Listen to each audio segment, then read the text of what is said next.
Testing, testing, 1, 2, 3. Is this thing on? Hi. I know it's a little bit weird to hear me after just reading text the whole time. We're gonna read y'all's confessions. I don't know whether to be scared or excited, but why not both? Let's just go in. Let's just go in before we just regret it all.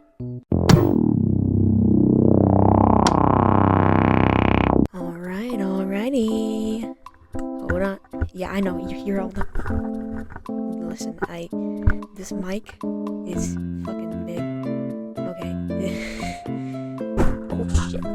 This is a tame one. But back in first grade, there was this bum-ass kid who bullied me all the time. And so later on, it was English class, and he decided to run around in the classroom. And when he got into my seat, I stuck my leg out, and he tumbled down the slippery floor like a Looney Tunes character. And I had quickly put my leg back before anyone knew I had done it. So the teacher thought he slipped on his own, and no one in my class knows it to this day. That reminds me of an experience that I had in my own classroom, but maybe that's just a confession that I can say at the end of the video. My own confession. You gotta do what you gotta do to get back at your bully. I'm not saying to be a school shooter, no. But I'm just saying from experience that, well, multiple experiences that I've had to take action because my teachers would do zilch, nada, nothing. But yeah, the best course of action that you could do is to just embarrass your bullies. Bullies hate being embarrassed because that shows that they're not as perfect as they want to be seen as, that they're not as tough, they're not, this and that and the third. Yeah, just sprinkle in a little bit of karma, just sprinkle in a little, kick their ego a little bit, Don't hurt them, don't kill them. Yeah, anybody out there who thinks that being a school shooter is cool and fun, and no, you're not cool when you look at that. You're not badass, you're weak as fuck. I do not promote it, and I see people like that as scum. So, yeah. When I was little, around 4 to 6 years old, I don't know why, but I would like to stalk people when they were in the bathroom. I don't do it anymore, trust me. Okay, that's good. You were little. Little kids do stupid things. I don't know why I did it. Probably because of something you saw on the internet or something. Usually kids are very impressionable, so whenever they see something or hear something and they're normalized to it or think that it's okay, or if it's shed on a positive light, then they'll think, oh, that's okay, I'll do that. So you probably saw something that made that normalized that, or made it look like it was a positive thing when it wasn't. So yeah. Also, love your video. Thank you so much. I do try my hardest. Last confession, because I'm not that popular, okay? I don't have a lot.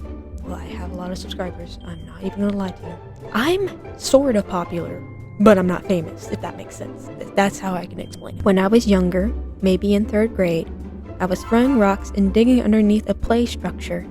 There was a climbing bar just outside, and I hit it because it made a nice chewing sound. Some kid was climbing and I accidentally threw a rock at him and broke his leg. A couple kids and a teacher ran over and helped him up. I was still under the structure, but no one really suspected me. He was in a cast for a while, and I still feel bad about it every once and again. Hey, anything to hear that chewing sound. Oh gosh, that reminds me of something else that happened in my school. Oh my gosh. But first, please do not feel bad for doing that. You were just a kid. It's not your fault completely.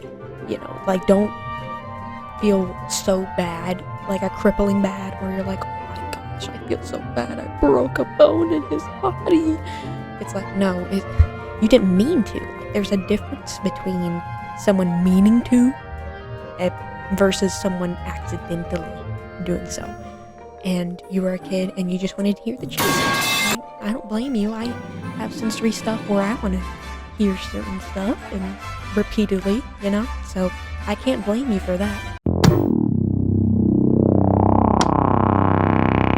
This was back in middle school, and one of my friends, we were hanging out in the cafeteria, and I decided, I don't know what compelled me to do this.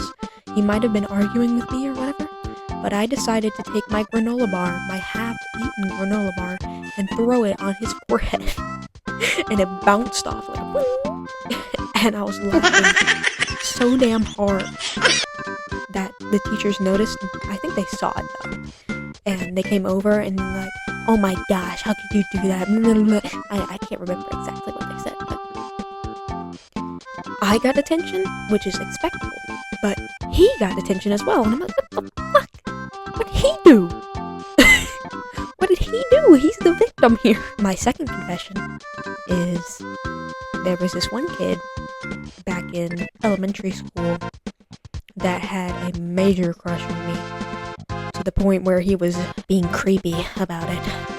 He chased me around in school saying that he would kiss me, and he chased me around recess trying to kiss me, and the teachers didn't do nothing. And so one day, some kids were throwing sand at him, and I was like, why not join? Because I just want some revenge, you know?